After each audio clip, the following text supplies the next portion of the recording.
Everyone আসসালামু আলাইকুম। চইল গিয়া মোমো বানাইতাম আর স্যান্ডউইচও বানাইতাম ও এখন একলগে আমি দুইটা ইয়র বানাইলাম পুর। প্রথমে আমি মাংসগুলা রেখে সিদ্ধ দিলাইতাম ভিজাই দিমো আর কি পানি দিতাম না পুরা লবণ দিয়া আর গুড়িয়া রাখি তুমি অল্প আছে আস্তে আস্তে মাংসগুলো হিসাব বাদে সব আইটেম দিমু সব কিছু গাজর গ্রেট করলাম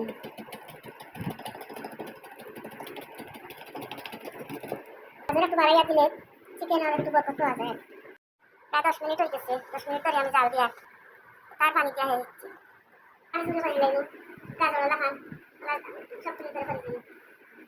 আমি এক এক করে সব মশলা দিয়া আমি হালকা হালকা নাড়াচাড়া করবো চাইলে সবটা চিকেনের লগে দিয়া ইয়ে করা যায়। আমি একটু আর কি আলাদা ভাবে করা এগুলোর লগে আদা রসুন বেশি লম্বা হইল না এগুলোর লগে আদা রসুন একটু কাঁচা গন্ধটা হয়ে যাওয়া যায়। শর্টকাটে চাইলেও শর্টকাটে অত মানে খুঁজিও নাই যে যে জানে না হ্যাঁ করতে পারে বলে লাগে বেড়াচেরা কষ্ট আসলে এটা নিজের গেছে তা করতে করতে এটা কত যাতে শর্টকাটে আছে করা যায়। কাঁচা মুরগির লগে যদি দিলাইতাম মশলাতে আবার আলাদা করে বাজা লাগলো না আমি এখন আমি চিকেন দিলাইলাম একে একে সবটা দিলাম সবটা দিয়া হালকা লাগিয়ে আমরা লামাই দিই একটু অরিগেনো দিলাইলাম আমি অপশনাল আমার হাতে গরম লাগে আমি দিয়া দেওয়া লাগবে এটা কিছু না গোলমরিচের গুঁড়া মাছ দিতে বলবো গোলমরিচ আর আদা রসুন ওইগুলো দিয়ে টেস্টটা ব্যালেন্স করার জন্য আমি এক চামচ চিনি দিলাম এখন আমি সয়া সস দিতাম আন্দাজ করে এটা নিজের আন্দাজে এটা দেওয়া যায় এটা অতটা হিসাব আবার মাছ দিয়ে এটা করতে করতে আন্দাজ হয়ে যায় তো ওইগুলো এখন কাঁচামরিচ আর বাকলা পাতা দিলে ডান আর লবণ আমি চিকেন সিদ্ধ দেওয়ার সময় দিচ্ছি তো এর লাগে এখন আর দিচ্ছি না লবণ বুঝছেন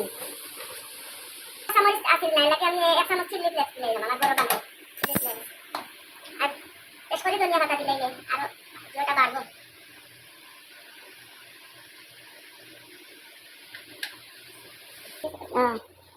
এখন শেষ ডান আর আমি অতটা বেশি ভিজাইতাম না যাতে কাঁচা কাঁচা থাকবো আর বালা আর পাপতে যে হইব কিন্তু অর্ধেক দিয়া মোমো হইব আর না হইলে 25-30টা মোমো হইব আর অর্ধেক দিয়ে স্যান্ডউইচ খাইবা স্যান্ডউইচে তো বাক্কা হইব আর না হইলেও 15-20টা সবসময় সব শেষে পেঁয়াজ দিয়া আপনার যতটুকু ইচ্ছা ততটুকু পেঁয়াজ দিতে পারবা সমস্যা নেই বেশ কম আপনারা আপনার খাওয়ার প্রেমী আপনি যতটুকু খাইতে চান ততটুকু পেঁয়াজ দিলা পেঁয়াজটা আমি আলাদা খাবার মাঝে একটু লাড়াচাড়া করিয়া কাঁচা ভাবটা যাওয়াইয়া দিছি আর তো এখন দিলে কাঁচা পেঁয়াজ দিয়ে দিব বেশি সপ্তাহ ওকে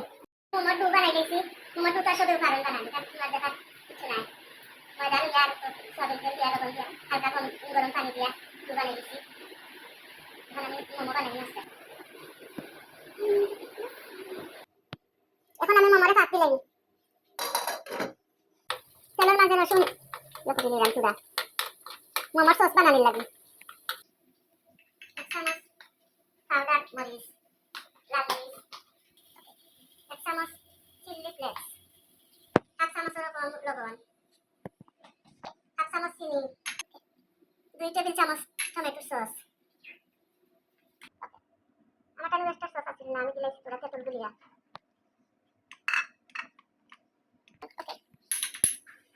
হাফ চামচ সয়া সস এক চামচ ভরে দিচ্ছি